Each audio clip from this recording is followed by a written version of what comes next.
This is the Legends edition, and our living legend tonight is Ambassador Francis Muthaura. He is a career diplomat. He is also a career civil servant. Ladies and gentlemen, help me welcome this wonderful son of the nation, a great man of valor, Ambassador Francis Muthaura. Yeah, thank you, Catherine, for those bit flattering words. But I really appreciate it. Thank you very much. You're most welcome. You deserve all the accolades we can give you. You've been giving people, commendations and things like that. But it's time for you also to receive some, some ululation and accolades. Thank you. You were Ambassador Francis Muthaura, great diplomat, respected all over the world and also in the European Union. Let's first start at home. You were the first Secretary General to the East African Community. Yes. Please walk us through that. Well, I was appointed, first of all, as an first executive secretary of the East African Community. And it's after we formulated the treaty. After the completion and the adoption of the treaty, that my status changed to one of Secretary General of the East African Community. Yes, and I was there for a 5-year fixed contract. And I got that appointed by the 3 heads of state, Ambassador, His Excellency President Mkapa of Tanzania. His Excellency President Museveni of Uganda, and His Excellency President Moi of Kenya. He's the one who proposed to me. Wonderful. I was his ambassador to the United Nations. And that's why I was called from to come and head the East African Community. You remember there was a bit of an issue there. Because the first appointee was Professor Mbidi, who was the head of public service. But he declined taking over the job. And then I was invited. I took it with a lot of excitement. Wonderful. Because I thought it was an extremely important responsibility to restart the East African Community after it had died for about 20 years. 1977, that's 77. That's when and the appointment was 1996. It was 20 years, literally. That's wonderful. Now, of the things that you proposed while Secretary General of East African Community, can you say you have achieved some milestones? Well, I think it's a lot that has been achieved. What you should recall is in 1996, Kenya border with Tanzania and just been reopened. Our border with Tanzania was closed for 20 years after the collapse of the first East African Community. So we had no trade between us and Tanzania. And now there is a big trade. Both ways. It is true. Between Kenya and Tanzania. That's a major achievement. It is. Also, our trade with Uganda was just minimal. Because Uganda had been under the regime of the former, dictator Idi Amin. So the economy of Uganda literally had collapsed. President Museveni had started reviving it, but the trade really was very limited. Our biggest trade partner in East Africa was Rwanda. But then it also was destroyed by genocide. So the East African situation was very bad. Burundi also was in a very bad state, tension. After the genocide, it also almost went through a similar experience. Coups. So it was a very difficult time. For East Africa. Kenya economy was also doing not very well. Because all the infrastructures that were in the community, regional infrastructure, like the railways, and almost, after the they split. Yes, Even the Kenya Railways was not doing very well. that's true. Tanzania Railways was almost kaput. Uganda, there was nothing to talk about Yeah. at that time. So it was a very challenging period. It is true. The post and telecommunications and also split. And so they were trying to find their bearing. And so it was a very difficult period. Yes. Yeah, and at that time, around 96, you remember there was a lot of the new democratization of Africa. Yes. So a lot of African countries were unstable, Yes. especially those which had been ruled by the militaries. Most of African countries were under the military rule, It is true. except just a few. Yes. From Southern Africa, Kenya, just very few, and perhaps Ivory Coast in West Africa. Yes. All the and Senegal. Yes. All the others Military. were military and in a very bad state. Yeah. So it was, but there was one positive thing Yes. that was happening. Yes. The European community was really expanding Yes. and entrenching itself. They were actually creating, they had already come up with the single market, single European market treaty. And that also started now becoming like an example for other regions. So there was a lot of movement now towards regional blocks. Wonderful. America was trying to create the free trade area with Canada and Mexico. Yes. And then in the southeast, the Asian countries, and they also created their own. And the Arab countries were also trying to create. Latin American countries were also trying to create.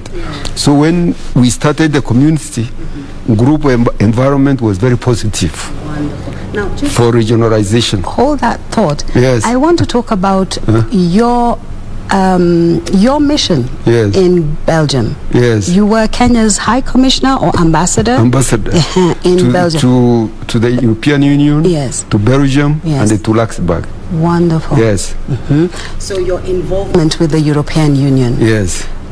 did that have any bearing on your being appointed East African It Secretary had General? because of I had served a total of 10 years Yes. in Brussels. Yes. First of all as a first secretary, Yes. and then another 5 years as an ambassador. So I saw the European, the evolution Yes. of the European Union Growing. from the the European economic community to a European Union. They went through single market and then European. Those phases, Yes. I saw them take place and what involved in terms of negotiations and the structures that propelled that process. So I thought I developed some very special expertise for that privilege of serving that mission all that time. And then at the same time, we were also accredited to the ACP group of countries. ACP is African, Caribbean, and the Pacific group of countries who are based in Brussels, and an agreement, what we are calling Georgetown Agreement, that brought these countries into partnership, into cooperation agreement with the European community. We were involved in LAPSET. This Yes. is, Yes. affecting Ethiopia and our trade with them, Yes. our relationship with them. Yes, yes. Can you just, LAPSET Yes. was one of the key infrastructure projects which was to be implemented under the Vision 2030. And the LAPSET, was intended, first of all, to give Kenya a second seaport. Because when you have one seaport, you are vulnerable. Yes. If anything happening, you are in trouble. So we needed to have a second seaport. Even if there's war, they go to bomb the port, or they blow the roads connecting the port and the hinterland. So if you have only one port, you have a problem. Then that's how we came up with the Lamu port as a second alternative port. The other thing is that Kenya is strategically placed to be an intrant, a country, a transit country for the goods moving into the Central Africa, of part of the country, the landlocked. Yes. So without that port, would now be able to lessen pressure on Mombasa port, so that we have two competing ports. And then, since it's in the north, it would open northern part of the country. As the Mombasa, Nairobi, Busia, Kampala road opened the southern part of the country, now Lamu, Isiolo to Ethiopia and South Sudan would open also the northern part of the country. Yes, that's true. The other thing is not just a road, it was combined a road, a highway, railway, pipeline, and also the it would bring in other elements like the airports. Airports, yes. The airports, Lamu, Isiolo, Lamu, and also Lake Turkana. Yes. And further north to places like Moyale. Now we want to switch on to something that has just happened recently. You have shocked the entire country. You have surpassed your own performance. This is Kenya Revenue Authority, of which you are the chairman. Under your stewardship, we have seen tremendous growth. How did you achieve this? 1 trillion, it is amazing. 101 1.6 I mean, it's a big achievement for we are very good KRI staff, extremely competent people, and we have been recruiting people very competitively to lead the KRI without any external influence.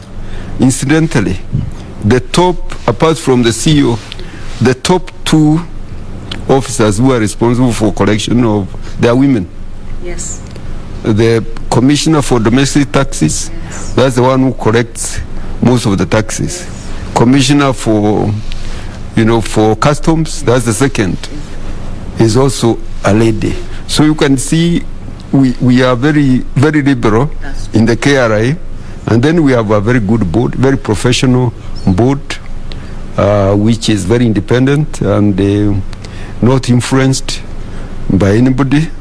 And for us, we don't want to let down the appointing authority, who is our president, and give us clear instructions on appointment that we need to have enough revenue to manage the ambitious program, economic program, and infrastructural programs that is funding.